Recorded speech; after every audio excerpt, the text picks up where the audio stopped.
Have you ever tried directing someone through dense traffic to a specific place in town, only to end up completely lost? Look at these boda riders navigating the chaotic streets.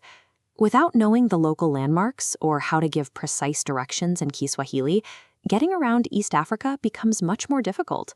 To solve this, we are going to build a mental map of your community, or Jamii. We will start with the names of important places, which we call mahali muhim, and the verbs, or vitemzi, to describe what happens there. This is a top-down layout of a typical Ugandan village. First, notice the market popping up on the right. In Kiswahili, a market is the soko, and a primary action here is to buy, which is the verb kununua. Moving over to the center of the map, we find the school, or shule. The core activity happening inside these walls is to read or study, which is the verb kusoma. Finally, scanning to the top, we see the hospital, or hospitali. This is where people receive medical treatment, using the verb kutibu. Knowing the names of these places and the actions that happen inside them is a useful start. But even with these names, a visitor still needs a system of orientation to know which way to travel. For precise instructions, we use a compass, known as a dira. Watch how the map pulls back to reveal a central compass rose. By tracking the path of the sun, we orient our vertical axis, giving us kaskazini for north and kusini for south. To avoid confusing east and west, remember the letter M. The sun rises in the morning, which matches the M in mashariki for east. It sets with the magical sunset, matching the M in magharibi for west. Now we can link our vocabulary with our compass. To say the market is east of the school, we follow the path to the right and say, Soko liko mashariki mwa shule. Let's test this out. Look at this diagram. How would you translate the sentence? The hospital is north of the police station. Try to form the sentence in your head.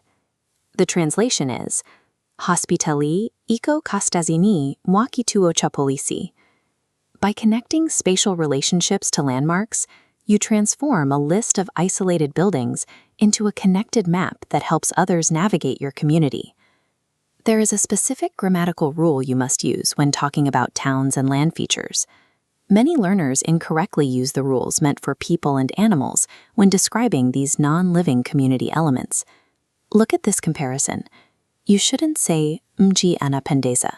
The prefix a is for living things. Because a town is non-living, it belongs to the UI noun class. The correct phrasing for the town is pleasing is mji unapendeza. The UI noun class has its own rule for moving from singular to plural. Notice how mji, meaning town, changes to miji for towns. The M becomes mi. Likewise, the prefix u in the verb umekua changes to e, giving us miji imekua. The towns have grown.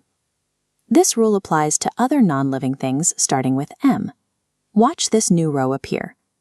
The tree is cut is mti umekatwa. Following the pattern, the trees are cut becomes miti imekatwa. Correctly applying these UI rules ensures your descriptions of the town or its environment follow the grammatical logic expected by native speakers. Let's bring these pieces together: the names for places, the directions of the compass, and our UI grammar rules. Using our village layout, we can now build sentences. Mji huu ni mkubwa. This town is big. Soko liko mashariki. The market is east. Miti imekatwa kusini. The trees are cut in the south. When writing these descriptions down, remember your punctuation, or uwakifishaji. Ensure each sentence starts with a capital letter and ends with a full stop. This summary combines our map, the compass points, and our UI grammar rules. You might want to save this for your future practice. By integrating these basic building blocks of vocabulary and spatial orientation, you have established a reliable foundation for describing your local community in Kiswahili.